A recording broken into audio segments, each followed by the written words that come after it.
pinggan. Kung nakatapon ng sabaw sa pagkainan, wag mo sana akong kagagalitan. Paramdamin ng isang matanda.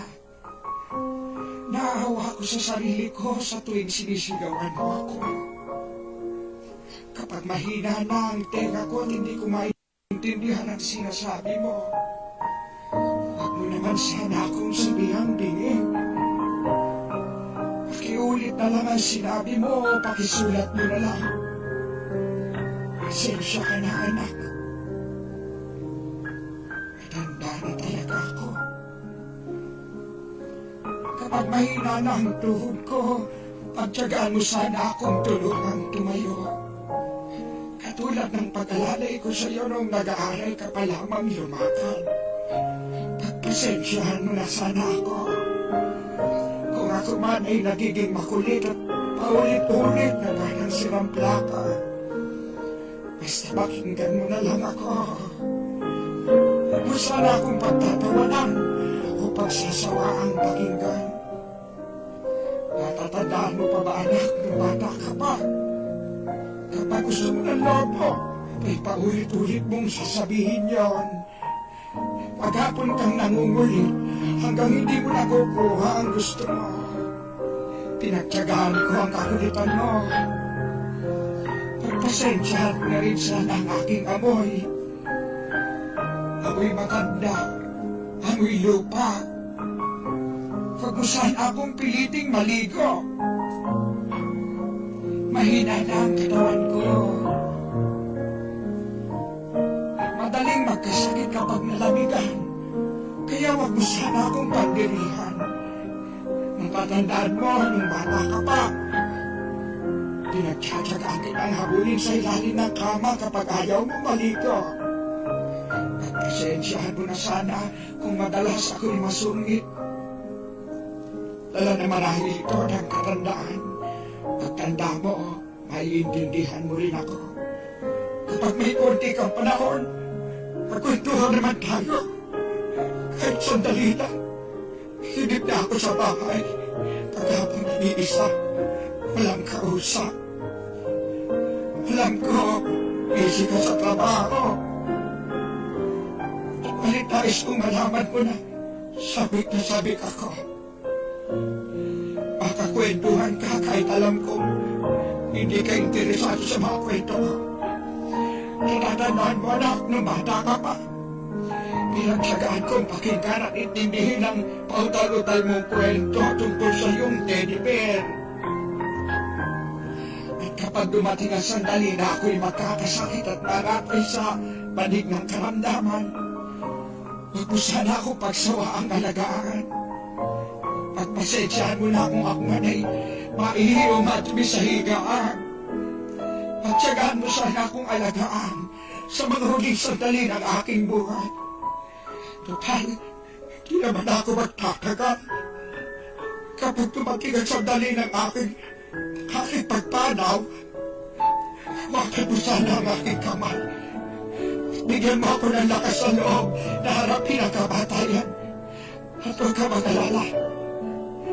Kapag harap ko na ang Diyos na lumikha, ibubulong ko sa Kanya na pagpalain ka sana. Dahil naging mapagmahal ka sa iyong ama at ina.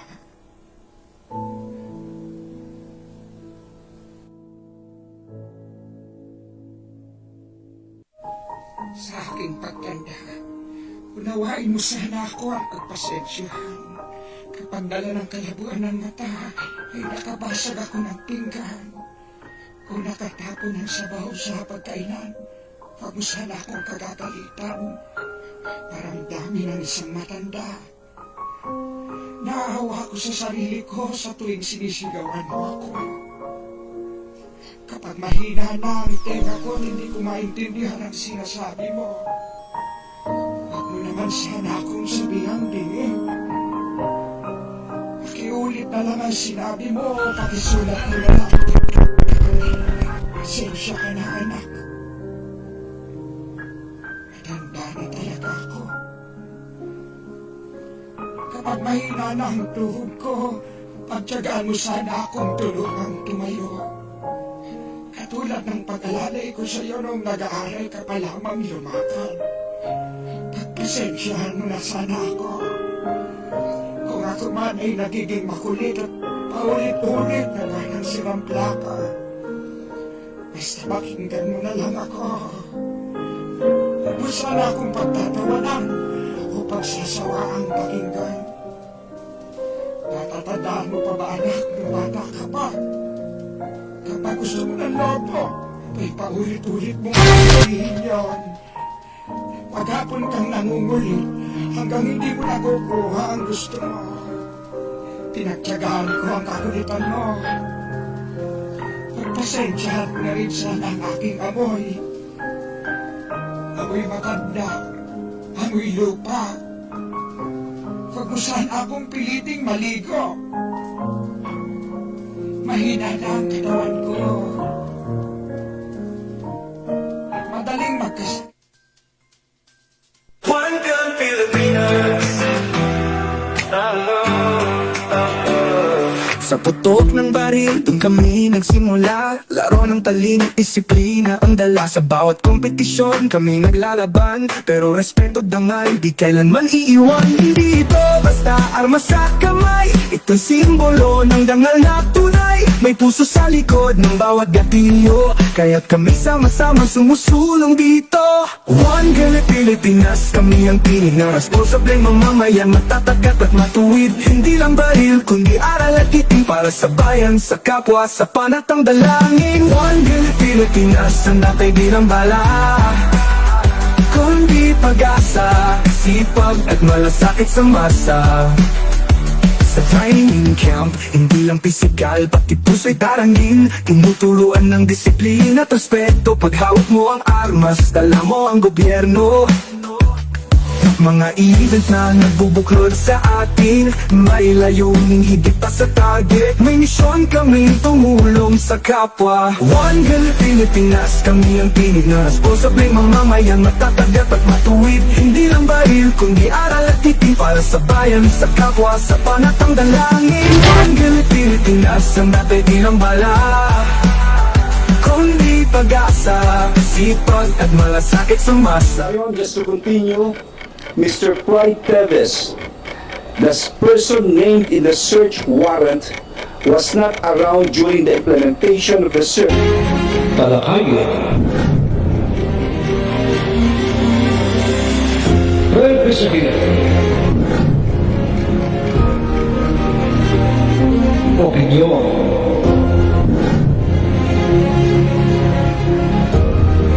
Palawakin. Aksyonan. Kasama 00 dito na sa Yung Millennial 9 TV.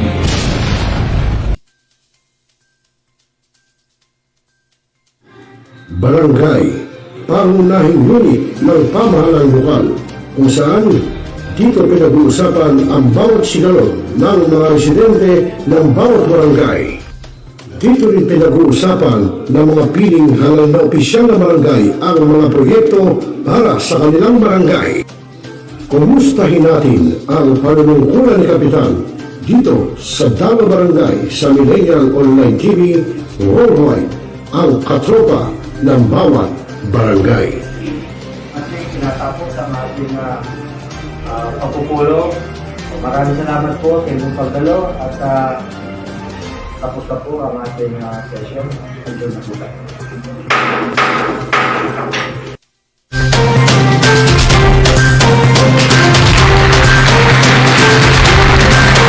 Magandang gabi Pilipinas. Oras natin sa udyat, alas 7:38 ng gabi, Philippine Standard Time. At sa inyo pong programang Tropa of Tuesday Edition, siyempre po dito lang sa Millennial Online TV News and Updates. Rosel Lopez po at your service pa rin. Wala na kayong magagawa kundi pagtsagaan ako siyempre. Bueno mga kaibigan, magandang gabi sa inyo. Ngayon po ay kadalamput-isa ng buwan Oktubre itong 2025. At sa inyo nga programang Tropa Tuesday Edition, at kasama natin sa technical side si Mr. J. Di ba mahina audio ka, Mr. J? Okay lang daw. At yun nga mga kapatid, no, ano yung mga nangyayari sa ating bansa, nako talaga namang minsan kung makikita nyo sa mga post na social media ng iba't iba natin mga kababayan na andyan yung mga adik, talaga malaya ng nakakapalagwa, yung mga masasamang loob, no, yung mga bambubudol, ako nagkalat na, no? Wala na tayong magagawa dyan, talagang wala, yan hindi ko katulad ng panahon ng Pangulong Rodrigo Duterte na talaga namang kriminal takot, ultimo maliit na kriminal, abay takot gumawa ho ng krimen, no? Wala talagang ganun wala tayong magagawa. Bueno, talagang ganun, let's wait and see kung ano mangyayari dito sa administrasyong Marcos. Okay, so mga kaibigan, at tuloy-tuloy tayo, no? At syempre magandang gabi sa ating mga netizens, sa ating mga Dabber Cats, sa ating mga kabarangay, sa ating mga kuya, ate, bunsod, Prince of Eagles, at syempre po sa ating mga kaganners ng One Gun Pilipinas. Ayan. At yung mga balita po natin ngayon, ayan, hindi sangkot sa mga o sa flood control scam, ayon sa DILG. Mga government officials, contractor, ikulong sa city jail, sabi ng DILG. Abay, maganda yan kung totoo yan. At sa ating balitang pulis, no, at yung mga isang kilometer binaril ng kapitbahay dahil sa utang, nako, kailangan magbabayad kayo ng utang. Mahirap pag hindi kayo magbabayad ng utang, mababaril kayo. At ito pong nakalang itong bagyot mong Ramil na ito ay 7 daw po ang namatay, no, dahil sa bagyong Ramil. Mamaya alamin natin yan. At bukod dyan mga kaibigan, may tutungay tayo sa inyong isang video message ni Senator Bongo, no, tungkol po dito kay Senator Trillanes dahil doon sa nagfile yata ng plunder sa Office of the Ombudsman. Siyempre, sino bang nasa Ombudsman ngayon? Si Boying, adik, Remulla. Remulla, ba't may adik pa? Ikaw talaga, Mr. J. Si Boying Remulla, DOJ, dating DOJ Secretary, ngayon Office of the Ombudsman na, in-appoint ni PBBM. Ngayon, nakapag-file ng plunder, itong si Trillanes. Nako, alam na this, di ba? Oo. At mga reklamo daw ni Ang versus kay Padinongan, Bantiles, ibinasura. Mamaya malalaman natin. At isang tulak daw huli sa akto. Yan po ay headline ng pahayagang Bulgar. Ayan, yan po ang mga headline doon. At magandang gabi rin kina Kuya Toto Maksakdalan. Ayan, nanonood sa atin. Magandang gabi siya, Kuya Toto Maksakdalan. At welcome sa programang Tropa Tuesday Edition. Itong mga nakakarang kasi Kuya Toto ay tayo nag-remote live streaming. No? Medyo naglolo ko kasi yung ating equipment doon. Kaya medyo ipila-upload lang natin. No? Pero kahit paano naman, na-upload. No? Bueno mga kaibigan, tuloy-tuloy tayo na 7:41. At kung si Department of Interior and Local Government o DILG Secretary John Vic Remulla ang masusunod, nais nitong makulong sa Quezon City Jail ang mga opisyal ng gobyerno at mga kasabwat na kontratista sa flood control scam. Naku, totoo kaya? Baka publicity lang yan. Actually po, kung makikita nyo sa isang video, ginawa na po ng facility dyan sa Quezon City Jail.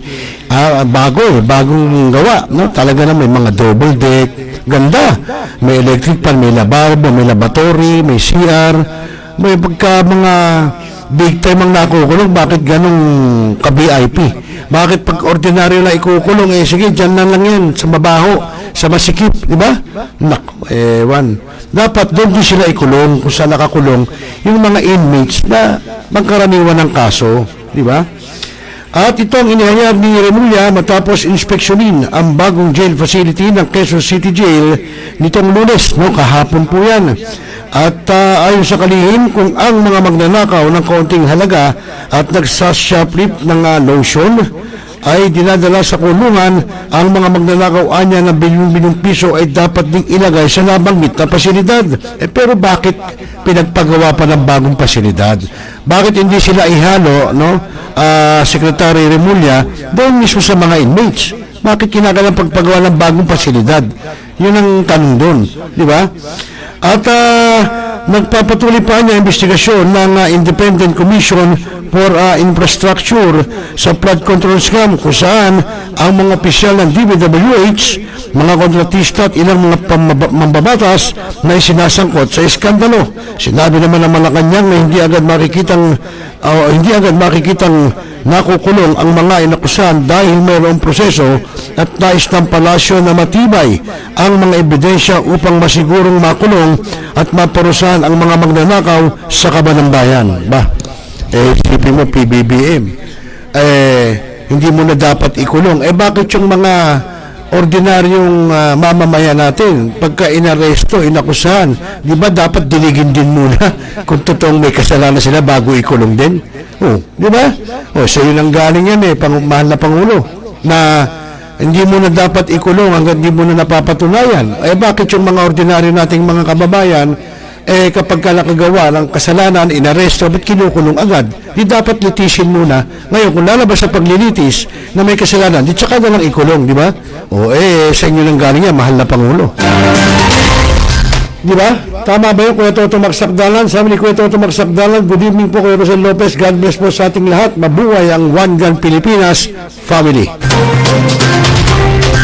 Kayo na bahalang magbigay ng opinion. Yan po ay nanggaling po kay Pangulong Bongbong Marcos na hindi raw muna dapat ikulong dahil nililitis pa naman daw. At kung sakali at may proseso nga raw, bakit sa kanila may proseso? Pero bakit sa mga ordinaryo nating mga kababayan na inaaresto ng pulisya, ikinukulong agad? Di dapat litisin din muna. Di ba, mahal na Pangulo? At kung sakaling mapatunay sa paglilitis na sila may kasalanan o may probable cause, di tsaka na lang ikulong. Kasi katulad na yan, may nangyayari sa atin na kinulong muna, nilitis, nakukulong ho ng kung ilang taon, ngayon madidismiss dahil nung walang sapat na ebidensya. Kawawa ho yung nakulong na yun, ang daming nasira sa kanyang buhay. Ilang taon siyang nakulong, tapos hindi naman pala siya may sala. Dapat sana, ganoon din sa ibang mga akusado, sa ibang mga suspect.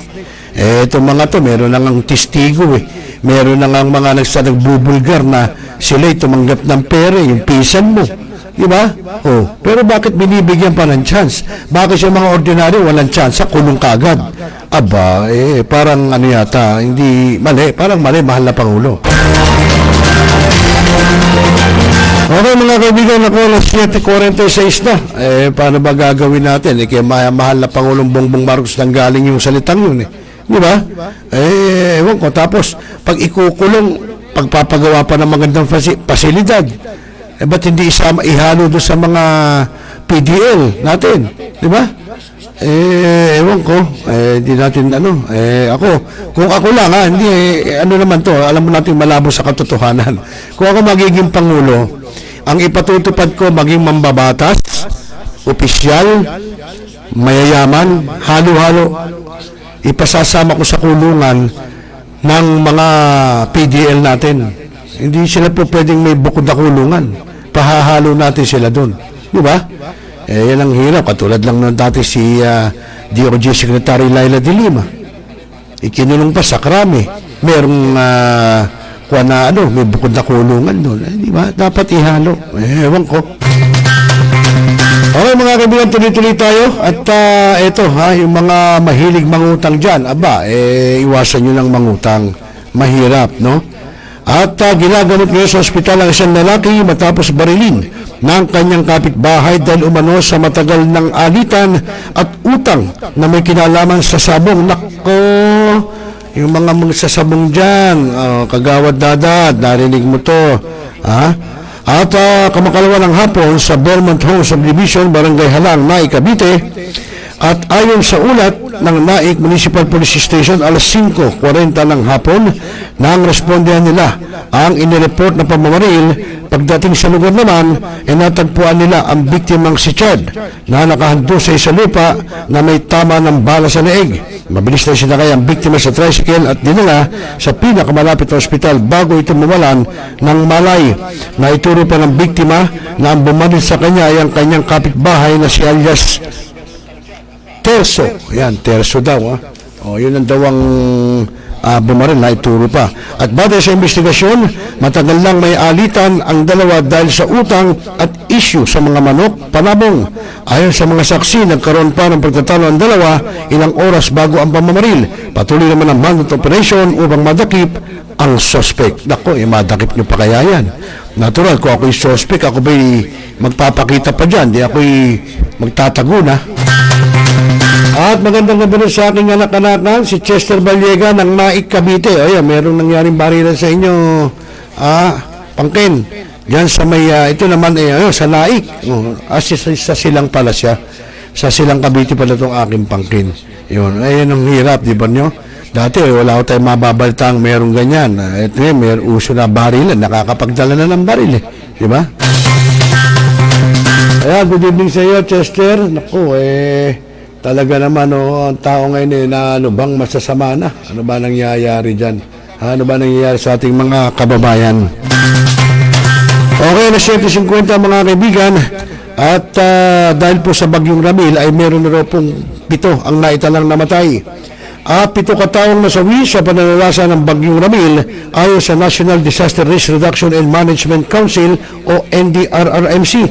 Sa latest situationnaire at report na inilabas ng ahensya nitong ika-6 ng umaga ng Lunes kahapon, kabilang sa mga nasawi ang 5 miyembro ng isang mag-anak na nabagsakan ng puno sa barangay Kawayanin sa may Pitogo. Habang may report ding natanggap ang NDRRMC na 2 nasawi mula sa Region 6 at Western Visayas at isa naman ang sugatan at 2 pang naiulat na nawawala. Paliwanag na ahensya, dadaan pa ang mga ito sa validation at maaari pang tumaas o bumaba depende sa gagawing assessment. Nako.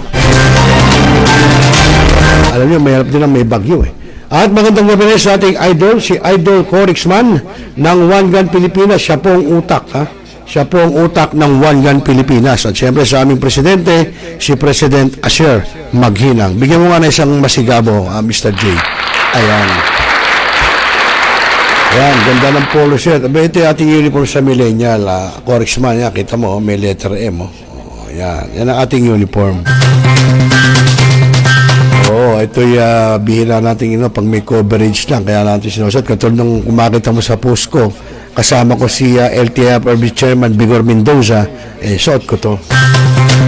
Walang anuman Pangkin, Chester, okay lang yun. Ingat-ingat kayo dyan, uso dyan sa may Cavite, barilan. Kaya ingat-ingat kayo dyan.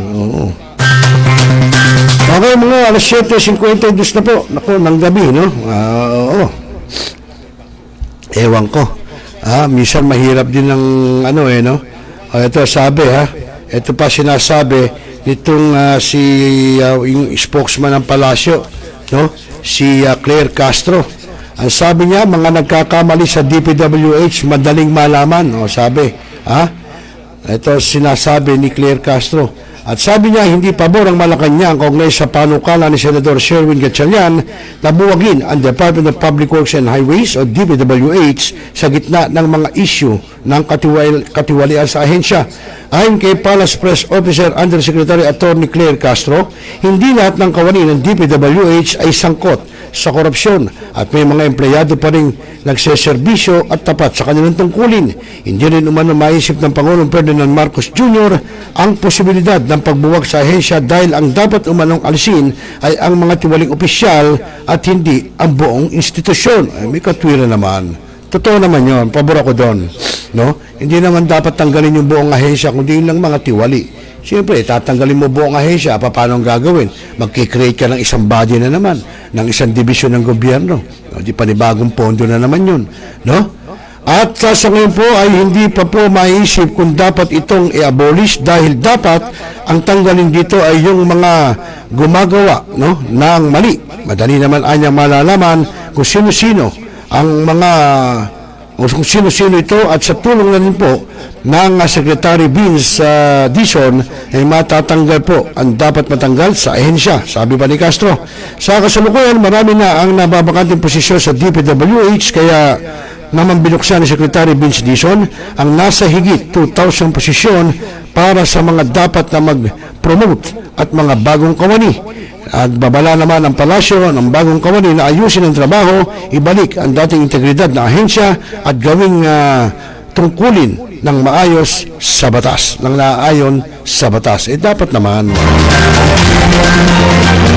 At magandang gabi rin kay Kuya Christopher Mediado ng Central Luzon Region 45. Good evening sa iyo, Kuya. Ayan, so mga kaibigan, nakita nyo naman, yan ang sinasabi ng, ako pabor ako doon, hindi naman dapat lahat ng buong ahensya ay i-abolish, no? Yun lang mga tiwali ang aliseso, ang daming open ngayon, no? Sa DPWH, engineer, yung aking kababata, magpasa ka na ng yung PDS doon sa DPWH at saka natin dudukutin. Okay mga kaibigan, tuloy-tuloy tayo at ang oras natin na may alas 7:54 na ng gabi, Philippine Standard Time. At bago tayo magtunghay ng isang video, message ng Senator Bongo, at bukod po dyan yung Senate hearing tungkol po sa budget ng DPWH, ay teka muna, magpakilala muna po ang ating impilan at muli tayong magbabalik. Sandali naman po. Now,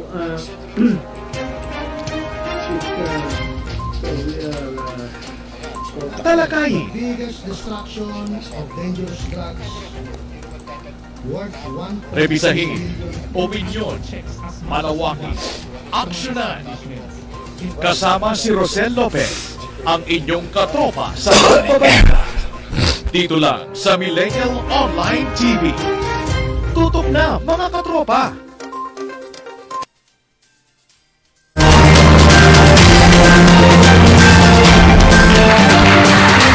Okay, so nagbabalik po tayo sa oras na alas 7:56 po ng gabi, Philippine Standard Time. Magandang gabi sa iyo, Kuya Chris, ha? Kumusta ka na ba? Ikaw ba naka-duty pa o nasa high balls na? Okay, so mga kaibigan, huwag na natin patagalin. Sunod kaagad natin yung naging message nitong si Senator Bongo tungkol po dito sa kay Senator Trillanes dahil alam nyo, nag-file ho yata ng plunder case, no? Laban kay Senator Bongo. Itong si Trillanes, ha? Alamin natin, ano ba itong sinasabi ni Senator Bongo?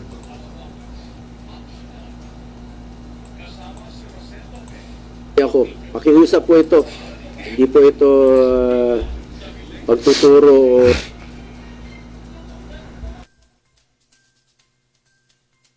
by the Ombudsman and the DPWH to seek the truth, not the script, if there is any. Tumbukin nyo lang po ang katotohanan. Maniwala kayo o sa hindi. Pag inilihis yung issue, magulo po ito. Magagalit po ang Pilipino. Magagalit ang Pilipino pag niloloko nyo ang ating mga kababayan sa katotohanan. Yung katotohanan lamang po, tumbukin nyo po, I am one with our countrymen in this crusade and fight against corruption. Ikulong ang mga kurakot at mga magnanakaw. Kilala nyo naman yung mga buhaya. Napapangalanan na eh. Yung iba nagtatago lang talaga. Hindi ko alam saan sila nagtatago o pinagtatakpan nyo lang talaga para ilihis yung katotohanan. Dito lang tayo sa katotohanan. The truth. Hindi kayo magkakamali. Pag doon lang tayo sa katotohanan. Salamat po.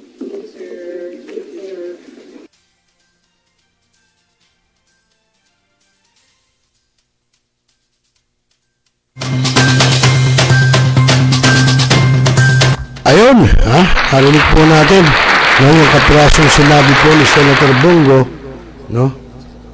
Tungkol po dyan, no? Siyempre po, alamin ang katotohanan muna, no? Hindi yung politika, kasi nakakapagtaka eh. Bakit di pa siya nag-file noon ng plunder, no? Kila Senator Bongo, bakit ngayon lang? Kung kailan si Boying Remulla na anak ko po bilang ombudsman, di ba? Alam na this, no? Hindi na iisipin niya, 1+1 lang yan. Ha? Apakasimple lang yan, di ba? Kaya ngayon nagsampa kung bakit, no? Okay, so mga kaibigan, tuloy-tuloy tayo, alas 7:58 na, at ituloy na natin kaagad, no? Yung pong ginawang Senate hearing dyan sa Senado tungkol pa rin po sa budget. Alam ko sa DPWH ito. Alamin po natin kay Senator Win Gatchalian. Sa mga tulay na naiimbentaryo natin along Maharlika Highway, N1, and yung maintenance po natin and other capital outlays po, yung pambili natin ng equipment, yun po yun. Yung allocable mostly, yung po kasi talagang nakafocus yun sa civil works component po natin. Really for the construction.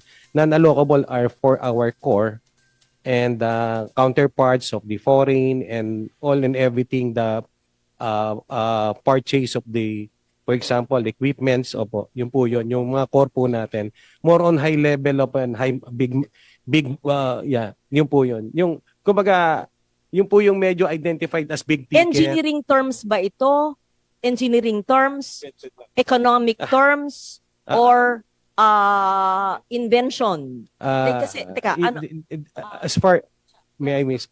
As far as I know, this is a formulation of management of budget po lang ang tingin ko dito eh. Kasi nga, if you will not put ceiling on every legislative district, pag tinignan nyo po natin, masyado pong, ang makikita naman po natin, alam nating 1 billion, dumarating request 4 billion, 3 billion, something ganon. So maybe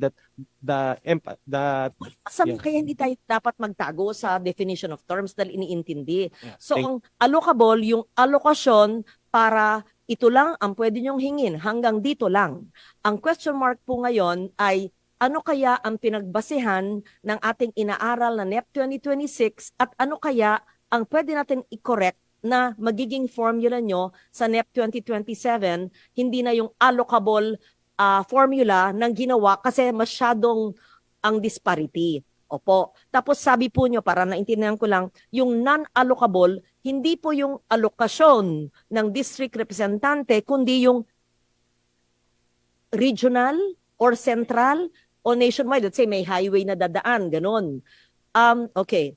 So, para po mapag-aralan namin buong linggo hanggang sa next hearing po, pakisubmit lang ang aming yung allocable and non-allocable based on NEP 2026. Because we have I have a copy here actually, I can share it with him, of some districts na allocable and non-allocable. Pero to be fair, because the others are asking me for the copies, I want an official copy. I know that you have because I have the allocable and non-allocable of some districts. May I kindly request for a copy? DPWH, every district engineer would have it. Sigurado po ako. I have 2 regions of allocable and non-allocable. Hindi naman siguro masama yung hinihingi namin kasi yun ang pinag-usapan namin kanina. This is NEP. I have the NEP allocable and non-allocable. Di ba nakatingin kayo sa akin, si Neri? Alam nyo yan. Dear, alam nyo naman yan. Di ba masama eh? Di ba? It's for our learning. Di ba? Kasi naging chair ako ng finance noon, hindi ko alam lahat ito. Ngayon ko, ang program nga, hindi ko nalaman noon eh. Walang masama.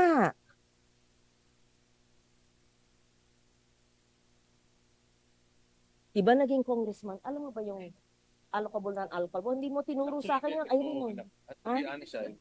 Oo nga eh. Oo, ngayon ko lang narinig. Yeah. Yeah. Yeah. Mr. Chair, we will submit, Madam Yes. Madam Senator. We will submit. I mean, there's no. Walang This has to be masama. completely transparent. At saka walang masama. Even if we all don't understand what it means. Hindi. Kasi ganito. If former Undersecretary Cabral. Secvin, so that you understand. Sa katandaan ko to, I'm a forever learner. Ang tawag doon? Lifelong learning. I don't think it's too late for me to understand, even if I became chair of finance for 5 years and I've been here since 1998, kundi magpapaturo ko kay Alpruto ng allocable at non-allocable. Pero, Director Bote, turuan nyo ako para maintindihan ko. Walang masama. Maganda naman yung sinabi nyo. Dapat may allocable kasi kung hindi, totoo yan. Ito, naging chairman ako ng finance, yung mga amendments ng senators, minsan 10B, 20B, paano ko magagawa lahat yan? Sa mga tulay na naiimbentaryo natin along Maharlika Highway, N1, and yung maintenance po natin, and other capital outlays po, yung pambili natin ng equipment, yun po yun. Yung allocable mostly, yung po kasi talagang nakafocus yun sa civil works component po natin. Really for the construction. Non-allocable are for our core and counterparts of the foreign and all and everything the purchase of the, For example, equipments, opo, yun po yun. Yung mga core po natin, more on high level of and yun po yun. Yung, kumbaga, yun po yung medyo identified as big ticket. Engineering terms ba ito? Engineering terms? Economic terms? Or invention? Kasi, teka, ano? As far, may I miss? As far as I know, this is a formulation of management of budget po lang ang tingin ko dito eh. Kasi nga, if you will not put ceiling on every legislative district, pag tinignan nyo po natin, masyado pong, ang makikita naman po natin, alam natin 1 billion, dumarating request 4 billion, 3 billion, something ganon. So maybe Masama kaya hindi tayo dapat magtago sa definition of terms dahil iniintindi. So ang allocable, yung allocation para ito lang ang pwede nyong hingin, hanggang dito lang. Ang question mark po ngayon ay ano kaya ang pinagbasehan ng ating inaaral na NEP 2026 at ano kaya ang pwede natin i-correct na magiging formula nyo sa NEP 2027, hindi na yung allocable formula ng ginawa kasi masyadong ang disparity. Opo. Tapos sabi po nyo, para naintindihan ko lang, yung non-allocable, hindi po yung alokasyon ng district representante, kundi yung regional or central o nationwide. Let's say may highway na dadaan, ganun. Okay. So, para po mapag-aralan namin buong linggo hanggang sa next hearing po, pakisubmit lang ang aming yung allocable and non-allocable based on NEP 2026. Because we have I have a copy here actually, I can share it with him, of some districts na allocable and non-allocable. Pero to be fair, because the others are asking me for the copies, I want an official copy. I know that you have because I have the allocable and non-allocable of some districts. May I kindly request for a copy? DPWH, every district engineer would have it. Sigurado po ako. I have 2 regions of allocable and non-allocable. Hindi naman siguro masama yung hinihingi namin kasi yun ang pinag-usapan namin kanina. This is NEP. I have the NEP allocable and non-allocable. Di ba nakatingin kayo sa akin o si Neri? Alam nyo yan. Dear, alam nyo naman yan. Di ba masama eh. Di ba? It's for our learning. Di ba?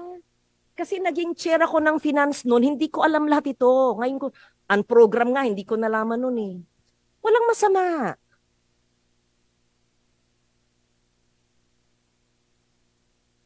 Di ba naging congressman? Alam mo ba yung allocable non-allocable? Hindi mo tinuro sa akin yun. Ayun mo.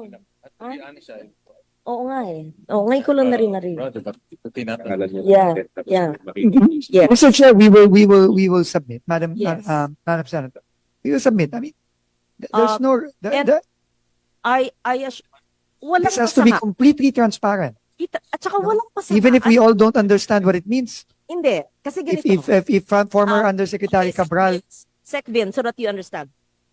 Sa katandaan ko to, I'm a forever learner. Ang tawag doon? Lifelong learning. I don't think it's too late for me to understand, even if I became chair of finance for 5 years and I've been here since 1998. Kundi magpapaturo ko kay Alpruto ng allocable at non-allocable. Pero, Director Bote, turuan nyo ko para maintindihan ko. Walang masama. Maganda naman yung sinabi nyo. Dapat may allocable kasi kung hindi, totoo yan. Ito, naging chairman ako ng finance, yung mga amendments ng senators, minsan 10B, 20B, paano ko magagawa lahat yan? Hindi. Hanggang dyan lang kayo.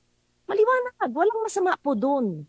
Ngayon, yung non-allocable, maayos din yung sinabi po nyo na ito yung mga hindi naman nasa district, pero iba, kailangan bigyan.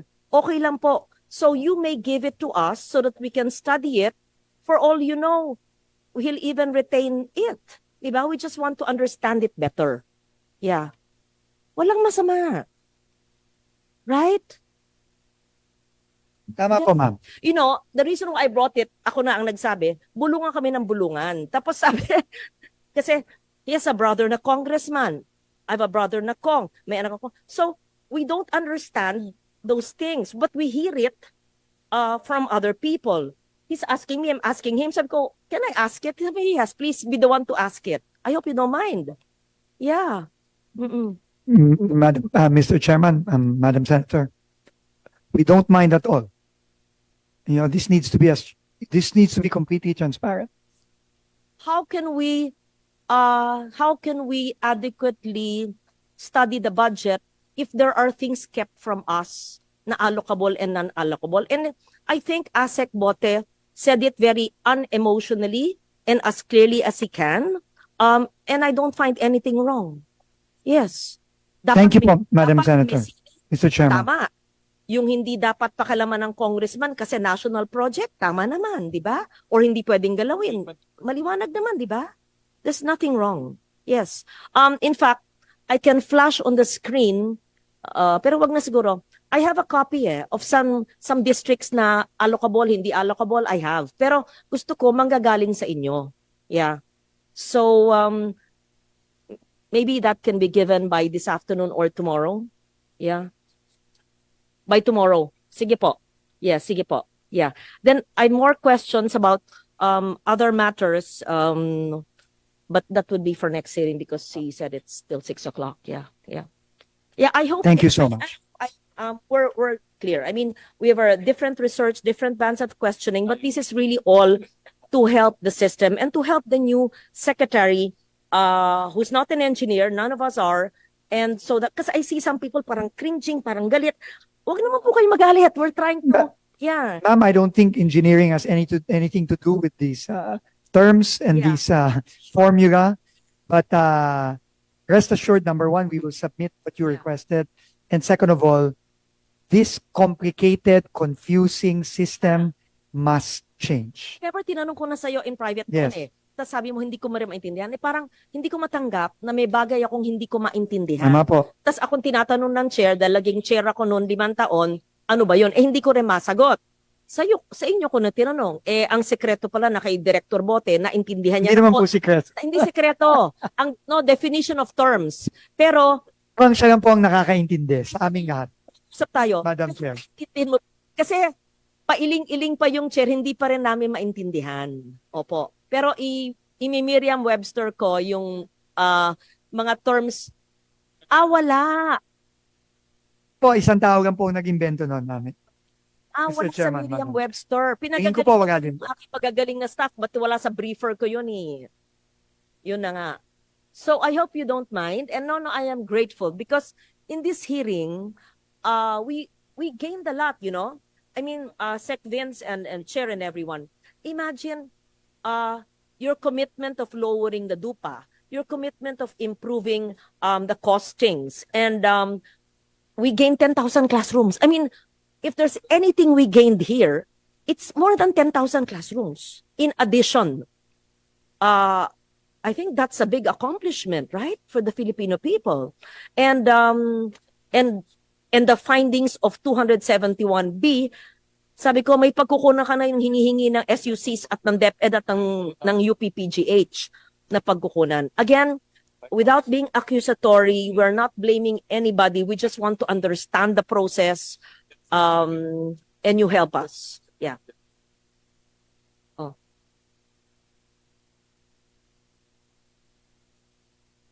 Thank you so much, Mr. Chairman, Madam Senator. Thank you very much.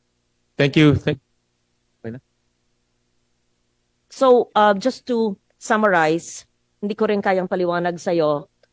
They'll just give us the list of the allocable, non-allocable. Pero in definition of terms, i-memo na lang po nyo sa chair. Allocable ito. Kasi ang non-allocable ito, hindi ko rin mahahanap sa Merriam-Webster. So, i-definition of terms sa alam po ni ASEC Bote. Opo. Tapos i-definition of terms na rin nyo yung leadership fund. Dahil naging chair ako ng finance ng 5 taon, hindi naman ako tinuturuan ng mga yan. Hindi ko rin alam yun. So kung maaari, i-definition of terms nyo kung gusto nyo mag-memo. Mag-memo sa chair. Diba? Okay. Parang nakuha ko kay Director Bote. In short, ang non-allocable is no touch. Tama? Ang allocable is pwede touch. Tama ba? I mean, in simple terms. In simple terms. Tama ba, Director Alex? Ngayon ko lang, nakikinig ako kanina Diba? Kasi, ang non-allocable is the core projects ng DPWH, National Highways. Yung allocable, I would assume mga local projects yan, no? Mostly, di ba? Yung local projects, yun ang the way I understand it, the way I understand it. Tama ba, Director Alex? Tama ba yung aking simple analogy? Hindi, mali ka. Sige, i-ano nyo para to put on record. Yung non-allocable, no touch, kasi yan yung pang national. Ang allocable is pwedeng touch, pero kasi local yun. But yung allocable po natin, composition din po yun ng mga local, yung mga basic infra, CPAG, and or yung mga OO1 or OO2 may tumapasok. Oo nga, na pwede nyong palitan, di ba? Pwede nyong palitan, pwede kayo mag-suggest. Mostly, Mr. Chair, yung allocable po tinatawag came from the request from may support po ng legislative, but whenever there is a letter unto the central office, ang ginagawa po natin doon, binabalik po natin niya sa implementing units for them to validate kung implementable po siya. Shuffle ready. Opo, ganun din po. These are mostly covers medyo big in magnitude po siya. Produkto po siya ng mga applications namin na yung nabanggit po natin kanina, nag-i-inventory tayo ng mga tulay kung dapat nating palitan, sort of mga ganong approach po, Madam Chair. Okay, would you consider other proponents of other districts in the non-allocable? Hindi naman po. Yung sinasabing parking, hindi ko rin alam, hindi yung tinuturo sa parking, non-allocable ba yun? Iba pa yun. There might be a chance po, Mr. Chair, kasi sa pag binabalik po natin yung request sa implementing units, they will tell us kung viable siya, feasible, economically viable na ipagawa po natin ang proyekto. So, why is it na hindi natin i-consider? Di po ba, Mr. Chair? Ganun lang po naman. Medyo nakukuha ko na. So, just ano na lang yung request ni Senator Lauren. So, Secretary, I consulted with some senators. They requested to have one more hearing on this coming Monday, and we'll use that opportunity to clean up yung errata or yung resubmission ng DPWH, particularly yung 4 na red flags na ipinakita natin. Let's use this opportunity to clean up. Ang gusto natin pagdating ng Monday, klaro na itong wala na itong mga red flags, klaro na itong mga projects na ito. And then may request rin si Senator Lauren na mabigyan na rin ng updated CMPD and updated DUPA on Monday. No? Mr. Chair, if I may po, no, yung pong paglinis ng mga na-mention, and again, we would like to thank the Chair for his efforts, and we will get the list from the Chair staff para po mas mabilis na ma-address yung red flag 1 and red flag 4. No, yung red flag 2 naman po, we leave that up to committee already. Anyway, mga 40 lang naman po yun, no? At kung mamarapati po, tanggalin na po agad yun. So, on the red flag 1 and red flag 4, red flag 1, we will do our best to station even the local roads. But kung hindi po matapos yung iba, then we leave it up to the committee po na itanggalin na rin po yun. No? Para po in the interest of transparency at para masigurado na klaro po lahat. No? At tama po yung mga proyekto. Sa red flag 4 naman po, marami-rami po yun, but we will assign, nandito po ang mga regional directors natin, lahat po ng implementing units ay kailangang i-justify, no? Yung mga alleged duplicate or yung mga project na nag-repeat, no? Na napondohan na dati, bakit may pondo pa ngayon? Kung hindi po ma-justify yon, then we will also leave it up to the committee na tanggalin po yung mga proyektong yon. At dahil po dyan, tingin ko po is marami pong mga pondo ng mga kababayan natin ang masisave at kahit papano ma-assure natin na talagang ginawa po natin lahat para masigurado na hindi na po mauulit itong mga nangyari natin noong nakaraan. And finally, Mr. Chair, I just want to end by just saying, the President has repeatedly said, no, that number one, we need to ensure that there is accountability from top to bottom sa DPWH. And gagawin po natin yan. And in the next few days and weeks, makikita din po naman ng ating Senado at ng ating mga kababayan yung mga gagawin natin dyan. But equally, if not even more important, yung pong mga reforma na gagawin natin. At yan po ay lahat po ng mga reformang na-mention ko po kanina ay alinsunod po lahat yan sa direktiba ng Pangulo na linisin po and change DPWH for years to come para hindi na po maulit lahat ng ito. Maraming salamat po, Mr. Chair. Thank you, and Madam thank you, Secretary. Secretary. Thank you po. And nakikita namin yung determination mo para maiayos yung budget natin for 2026 na kahit na masakripisyo yung sarili mong budget, willing ka, basta lang hindi maulit yung corruption at ma-promote natin yung transparency for 2026. And we commend you for that, no? Kasi nga it starts with the budget. Kung mali na yung 2026 budget natin, sigurado yung implementation problema na tayo kaagad. At mauulit na naman itong nakikita natin. Kaya kami dito sa Senado, talagang iniisa-isa namin yung mga proyekto para masigurado at maging ma-assure natin yung mga senador na peperma nitong budget na ito na maayos at pinag-usapan ng mabuti yung DPWH budget. At higit sa lahat, hindi na mauulit yung mga nangyari sa mga huling taon. So, we commend you for that.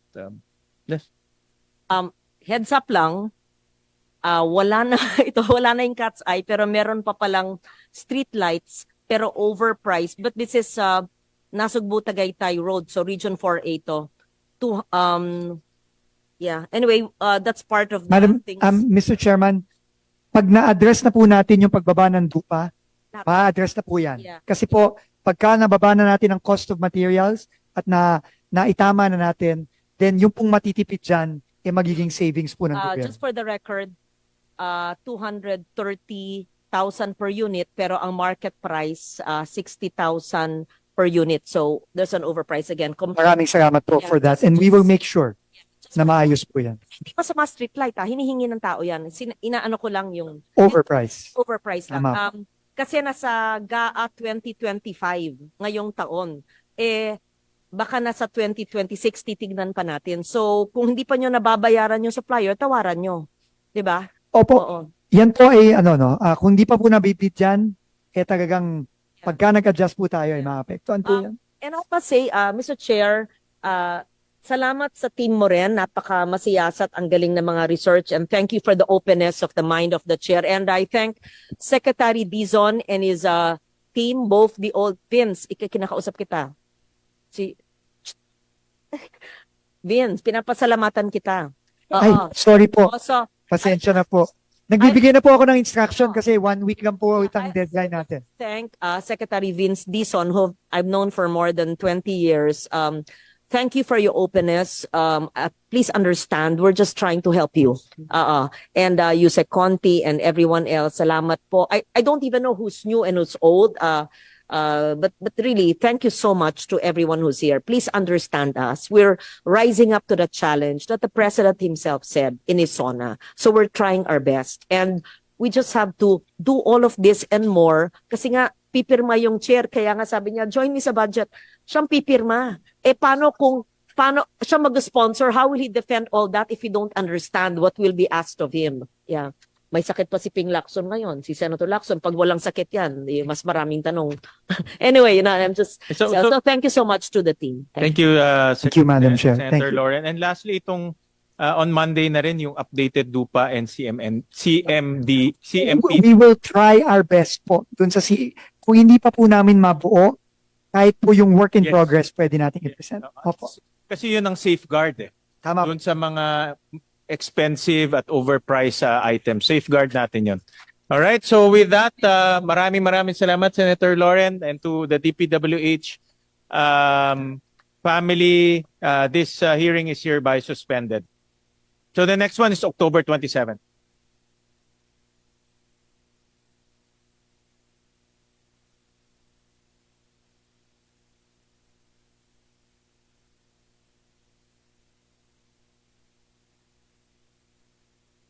sa mga tulay na naiimbentaryo natin along Maharlika Highway, N1, and yung maintenance po natin and other capital outlays po, yung pambili natin ng equipment, yun po yun. Yung allocable mostly, yung po kasi talagang nakafocus yon sa civil works component po natin. Really for the construction. Non-allocable are for our core and counterparts of the foreign and all and everything, the purchase of the, for example, equipments, opo, yun po yun, yung mga core po natin, more on high level of and high, yun po yun. Yung, kumbaga, yun po yung medyo identified as big ticket. Engineering terms ba ito? Engineering terms? Economic terms? Or invention? Kasi, teka, ano? As far, may I miss?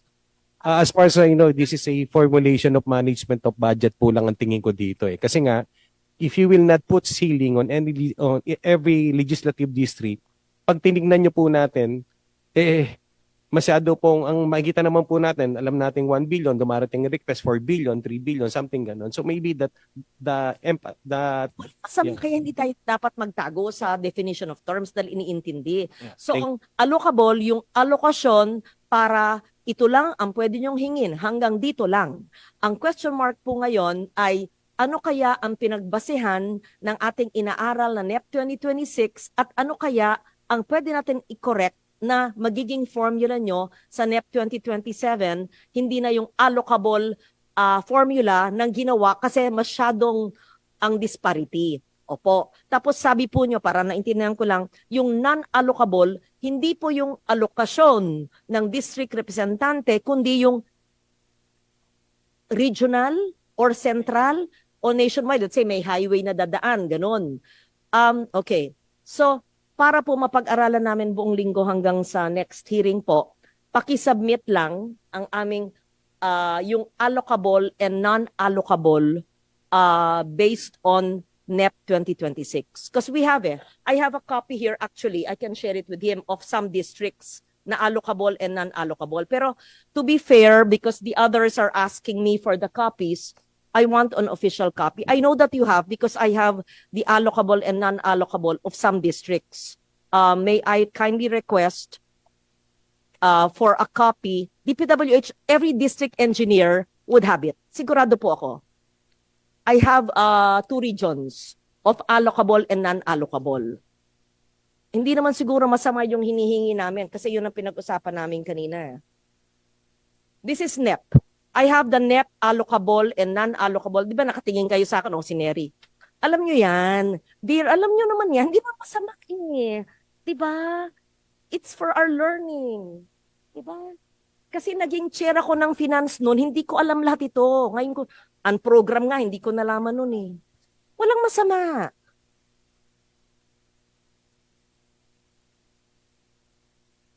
Di ba naging congressman? Alam mo ba yung allocable na allocable? Hindi mo tinuro sa akin yan. Ayun mo. Oo nga eh. Oo, ngayon ko lang narinig. Yeah. Yeah. Yeah. Mr. Chair, we will submit, Madam Yes. Madam Senator. We will submit. I mean, there's no. Walang This has to be masama. completely transparent. At saka walang masama. Even if we all don't understand what it means. Hindi. Kasi ganito. If former Undersecretary Cabral. Secvin, so that you understand. Sa katandaan ko to, I'm a forever learner. Ang tawag doon? Lifelong learning. I don't think it's too late for me to understand. Even if I became chair of finance for 5 years and I've been here since 1998, kundi magpapaturo ko kay Alpruto ng allocable at non-allocable. Pero, Director Bote, turuan nyo ako para maintindihan ko. Walang masama. Maganda naman yung sinabi nyo. Dapat may allocable kasi kung hindi, totoo yan. Ito, naging chairman ako ng finance, yung mga amendments ng senators, minsan 10B, 20B, paano ko magagawa lahat yan? Hindi. Hanggang dyan lang kayo. Maliwanag, walang masama po dun.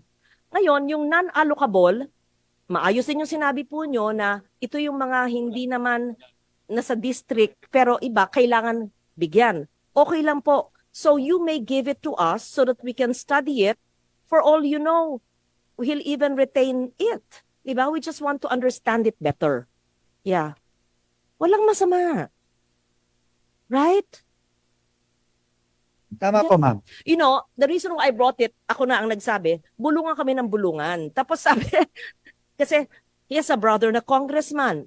I have a brother na Kong. May anak ako. So, we don't understand those things, but we hear it from other people. He's asking me, I'm asking him. Sabi ko, can I ask it? Sabi, yes, please be the one to ask it. I hope you don't mind. Yeah. Mm-mm. Madam, Mr. Chairman, Madam Senator, we don't mind at all. You know, this needs to be completely transparent. How can we adequately study the budget if there are things kept from us na allocable and non-allocable? And I think ASEC Bote said it very unemotionally and as clearly as he can. And I don't find anything wrong. Yes. Thank you po, Madam dapat Senator. Mr. Chairman. Tama. Yung hindi dapat pakalaman ng congressman kasi national project, tama naman, di ba? Or hindi pwedeng galawin. Maliwanag naman, di ba? There's nothing wrong. Yes. In fact, I can flash on the screen, pero wag na siguro. I have a copy of some districts na allocable, hindi allocable, I have. Pero gusto ko manggagaling sa inyo. Yeah. So, maybe that can be given by this afternoon or tomorrow. Yeah. By tomorrow. Sige po. Yeah, sige po. Yeah. Then I have more questions about other matters, but that would be for next hearing because he said it's still 6 o'clock. Yeah, yeah. Yeah, I hope. Thank you so much. We're clear. I mean, we have a different research, different bands of questioning, but this is really all to help the system and to help the new secretary, who's not an engineer, none of us are, and so that, because I see some people parang cringing, parang galit. Huwag naman po kayo magalit. We're trying to, yeah. Ma'am, I don't think engineering has anything to do with these terms and these formula. But rest assured, number one, we will submit what you requested.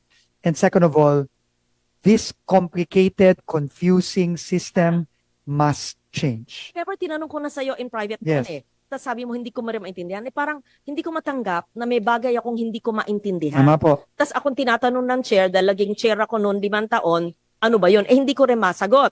Sa inyo ko na tinanong, eh ang sekreto pala na kay Director Bote, naintindihan niya. Hindi naman po secret. Hindi sekreto. Ang definition of terms. Pero, Parang siya lang po ang nakakaintindi sa aming lahat, usap tayo. Madam Chair. Kasi pailing-iling pa yung chair, hindi pa rin namin maintindihan. Opo. Pero i-Merriam Webster ko yung mga terms. Wala. Po, isang tao lang po nag-invento noon namin.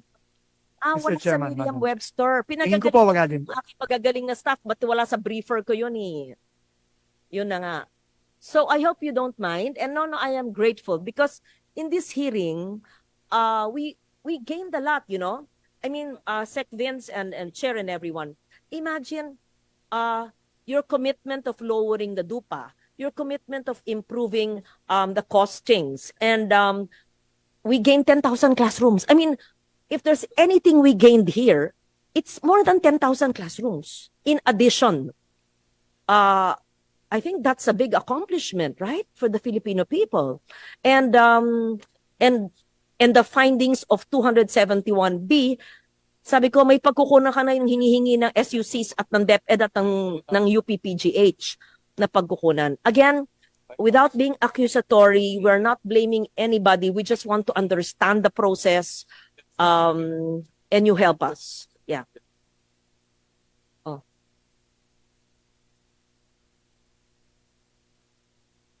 Thank you so much, Mr. Chairman, Madam Senator. Thank you very much.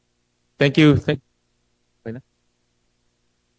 So, just to summarize, hindi ko rin kayang paliwanag sa'yo.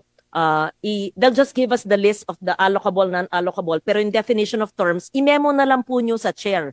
Allocable ito. Kasi, ang non-allocable ito, hindi ko rin mahahanap sa Merriam-Webster. So, i-definition of terms sa alam po ni ASEC Bote.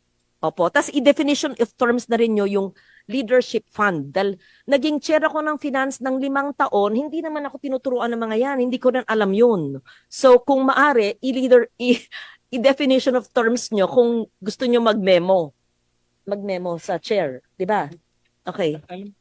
Parang nakuha ko kay Director Bote. In short, ang non-allocable is no touch.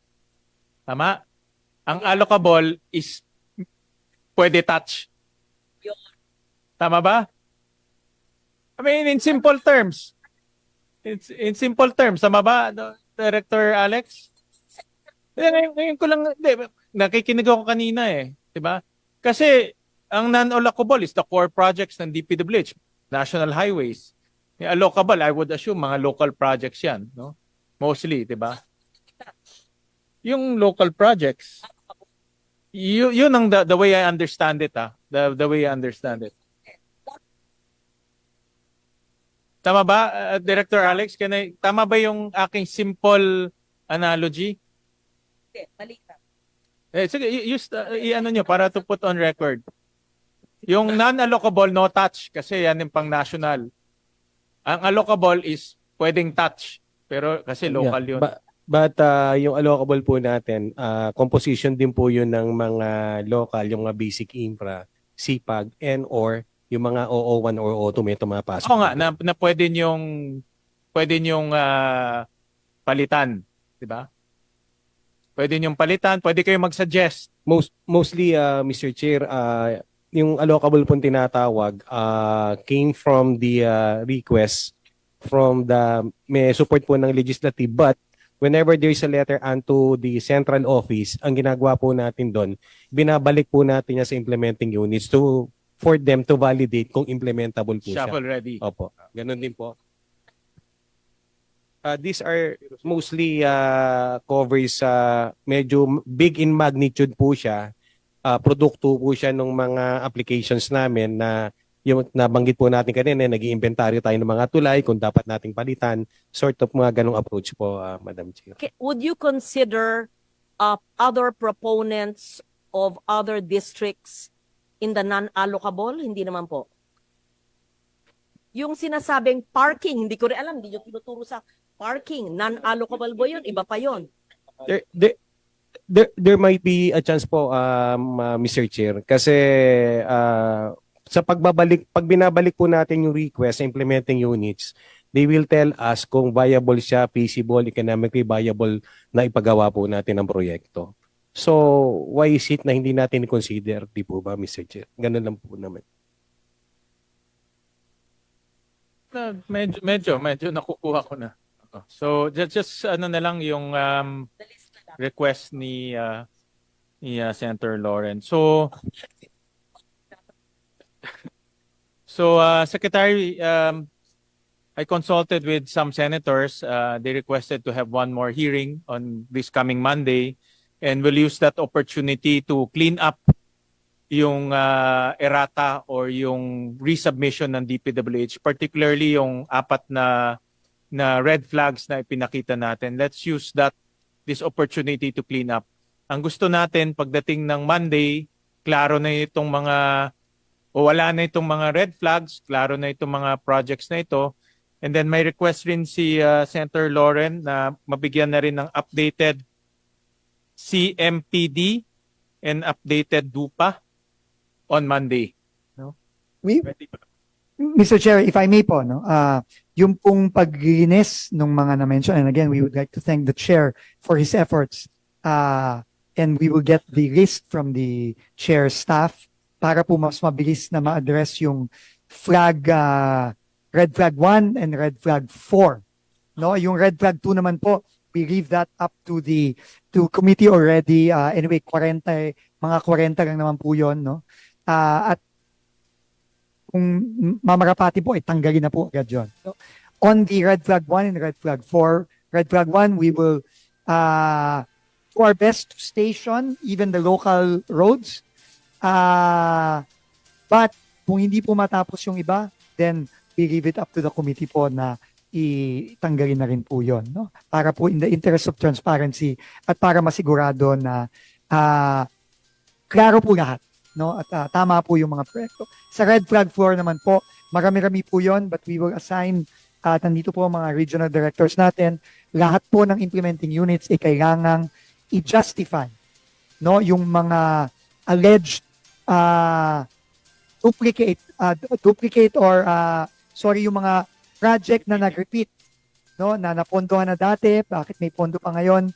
Kung hindi po ma-justify yon, then we will also leave it up to the committee na tanggalin po yung mga proyektong yon. At dahil po dyan, tingin ko po is marami pong mga pondo ng mga kababayan natin ang masisave at kahit papano ma-assure natin na talagang ginawa po natin lahat para masigurado na hindi na po mauulit itong mga nangyari natin nakaraan.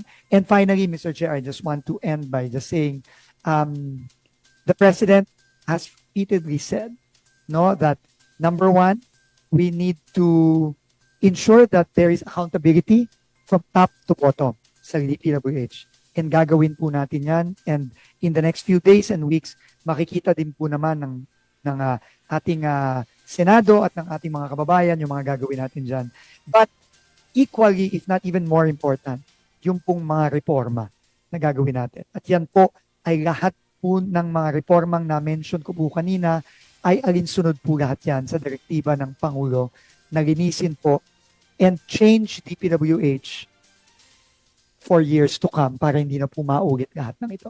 Maraming salamat po, Mr. Chair. Thank you, Secretary. And nakikita namin yung determination mo para maiayos yung budget natin for 2026 na kahit na masakripisyo yung sarili mong budget, willing ka, basta lang hindi maulit yung corruption at ma-promote natin yung transparency for 2026. And we commend you for that, no?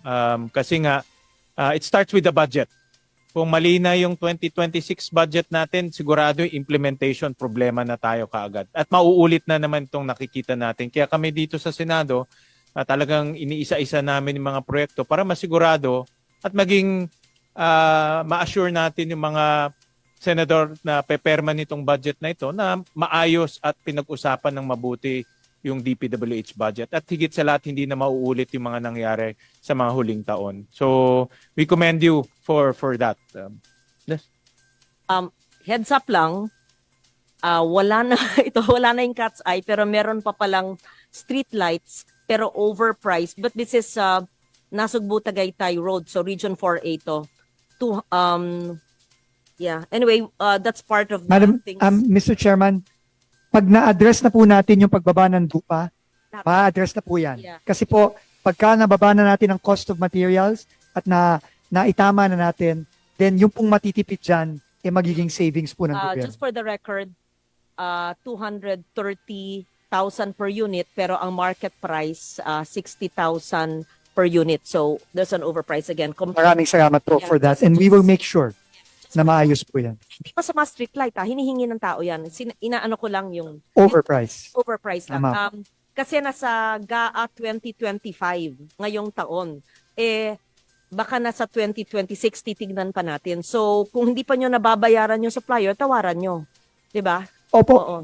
Yan po ay kung di pa po nabibit dyan, talagang pagka nag-adjust po tayo ay maapektuhan po yan. And I must say, Mr. Chair, salamat sa team mo rin. Napaka masiyasat, ang galing ng mga research, and thank you for the openness of the mind of the chair. And I thank Secretary Dizon and his team, both the old Vince. Kinakausap kita. Vince, pinapasalamatan kita. Ay, sorry po. Also, Pasensya na po. Nagbibigay na po ako ng instruction kasi 1 week lang po itang deadline natin. thank Secretary Vince Dizon, who I've known for more than 20 years. Thank you for your openness. Please understand, we're just trying to help you. And Yusek Conti and everyone else, salamat po. I don't even know who's new and who's old. But really, thank you so much to everyone who's here. Please understand us. We're rising up to the challenge that the President himself said in his SONA. So we're trying our best. And we just have to do all of this and more. Kasi nga, pipirma yung chair. Kaya nga sabi niya, join me sa budget. Siyang pipirma. Paano siya mag-sponsor? How will he defend all that if he don't understand what will be asked of him? Yeah. May sakit pa si Ping Lacson ngayon. Si Senator Lacson, pag walang sakit yan, mas maraming tanong. Anyway, I'm just... So thank you so much to the team. Thank you, Thank you, Madam Chair. Senator Thank you. Lauren. And lastly, itong on Monday na rin yung updated DUPA and CMP. We will try our best po. Dun sa kung hindi pa po namin mabuo, kahit po yung work in Yes. progress, pwede natin i-present. Opo. Kasi yun ang safeguard eh. Tama po. Doon sa mga expensive at overpriced items. Safeguard natin yun. Alright, so with that, maraming salamat, Senator Lauren, and to the DPWH family. This hearing is hereby suspended. So the next one is October 20. Okay, yun mga kaibigan, no, napakinggan niyo po, no, napanood yung pong ginawang deliberasyon ng Senado tungkol dyan sa magiging budget ng DPWH, no? At talagang tama naman sinasabi ni Senator Loren Legarda dahil noong pa man, noong pa, marami na talagang mga overpricing na nagaganap sa DPWH. Talagang may anomalya na dyan noong pa man. So ngayon lang na singaw, ngayon lang na expose, pero noong pa man yan, no, meron na. Kaya wag na magtaka, no? Katunayan, sabi nga ngayon marami ng vacant position dyan po sa DPWH, no, ng mga engineers whatsoever, etc. Chance na ito sa iba nating mga engineer dyan, lalo na yung mga balikbayan na inhinyero, pwede ko kayo mag-apply, no, dyan po sa DPWH. Ay, yung mga anomalya dyan, natural na ngayon. Kaya tinatanong nga ni Senator Win, no, na una nga, sabi nga niya, i-abolish na yung hindi raw po pwede. Talaga naman hindi po pwede. Pwede, palitan yung mga corrupt na nandun. No? Yun ang po pwede dyan. Kaya nga inaano, yung allocate ng budget, para malaman kung magkano dapat ipasang budget ng DPWH, no, para sa pondo nila. Hindi na mawawala na dyan ang kotong eh. Kahit sabihin pa natin si Secretary Vince Dizon, meron pa rin yan, magkakaroon pa rin yan. Sabihin pagka ikaw na po, wala na, meron pa rin yan. Maniwala kayo sa akin. Imposible nang mawala yan dyan sa ahensya na yan. At yung iba pang ahensya ng gobyerno. Okay mga kaibigan, alas 8:47 na ng gabi, Philippine Standard Time. At pasamantala, yan lang po muna naging kabuuan ng ating tinungay ngayong araw na ito, araw po ng Martes, ng ating programang Tropa. Bago tayo magtapos, maraming salamat kina Kuya Toto Maxak Dalan, kina Chester Ballega, kay Admin Corisman ng One Gun Pilipinas, at syempre yung ating presidente nanonood din, si Kuya Asher Maghinang, at syempre si Kuya Marco Yu Alday. Sabi niya, magandang gabi at magandang mabuhay ng One Gun Pilipinas sa buong bansa, sabi niya. No? At syempre si Kuya Julius Miguel Saludes ng One Gun Pilipinas dyan sa Hong Kong. At syempre si Kamarini Lagura ng lokal ng Panghulo dyan sa Malabon. At ang aking pisang si Henry Tuaso nanonood pala. Ito'y kuya rin natin, kabrother natin to sa Eagles. Okay mga kaibigan, pasamantala magpapalam po muna tayo. Yung mga hindi ko nabate, pasensya na kayo, no? Hindi ko nakikita sa isa kong monitor. At muli tayo magbabalik po bukas sa atin ng mga Wednesday edition ng programang Tropa. Muli, ako yung lingkod, Rosel Lopez. Magandang gabi Pilipinas at mapayapang magdamag. Magandang gabi po. Responsable ka bang gun owner? At mahaba ba ang iyong pasensya? At hindi ba intin ang iyong ulo? Alam mo rin ba ang batas hinggil sa pag-iingat ng baril o firearms? Kung hindi, A responsible gun owner. Are you a responsible gun owner? Are you a responsible gun owner?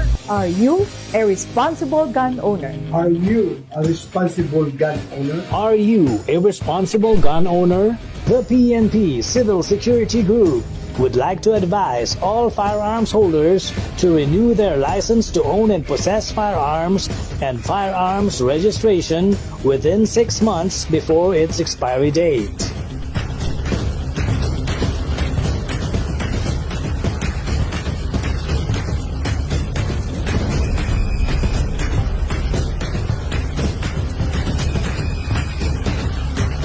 Tumawag na at makipag-ugnayan.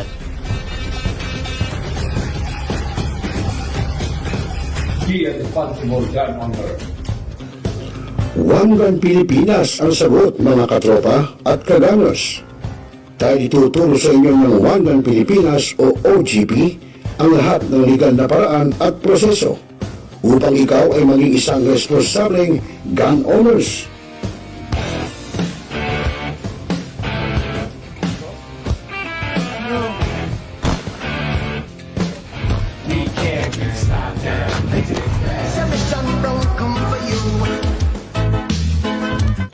Ano pa hinihintay nyo mga ka-gunners? Sali na sa Wanggang Pilipinas ngayon na.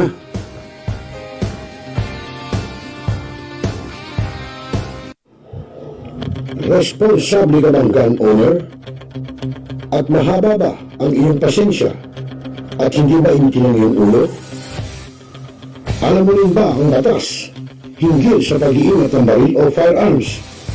Kung hindi, A responsible gun owner. Are you a responsible gun owner? Are you a responsible gun owner? Are you a responsible gun owner? are you a responsible gun owner? Are you a responsible gun owner? The PNP Civil Hanap mo ba ay Unwind Ventures? Tara nang mamangha sa mga tanawin.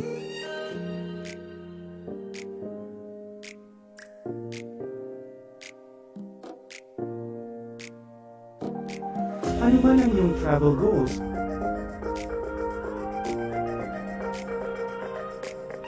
Dadalhin namin kayo.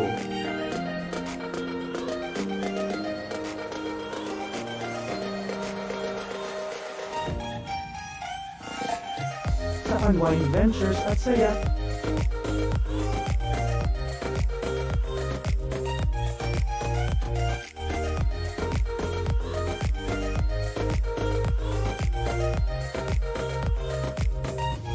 Dito lang sa Wow Biyahe.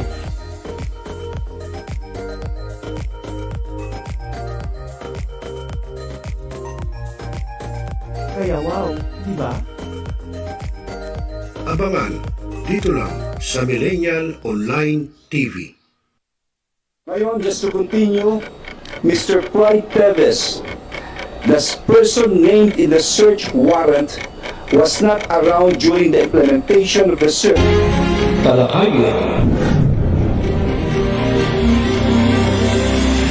Representative. Opinion.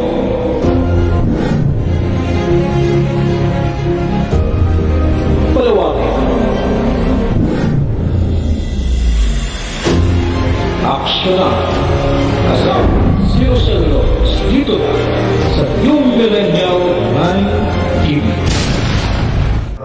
Hi, this is Pangilari Gadon. Nananawagan ako sa ating mga katropa, no? At mga kaibigan, mga kababayan, na palaging tumutok sa Millennial Online TV. At yan ay pinangunahan at yan ay pinangangasiwaan ng aking kaibigan na si Rosel. At ang mga nanunood dyan ay hindi bobo! Inaigting, pinalakas ang bagong News Online TV ng bagong milenyo. Millennial Online TV, ang katropa mo sa pagbabalita.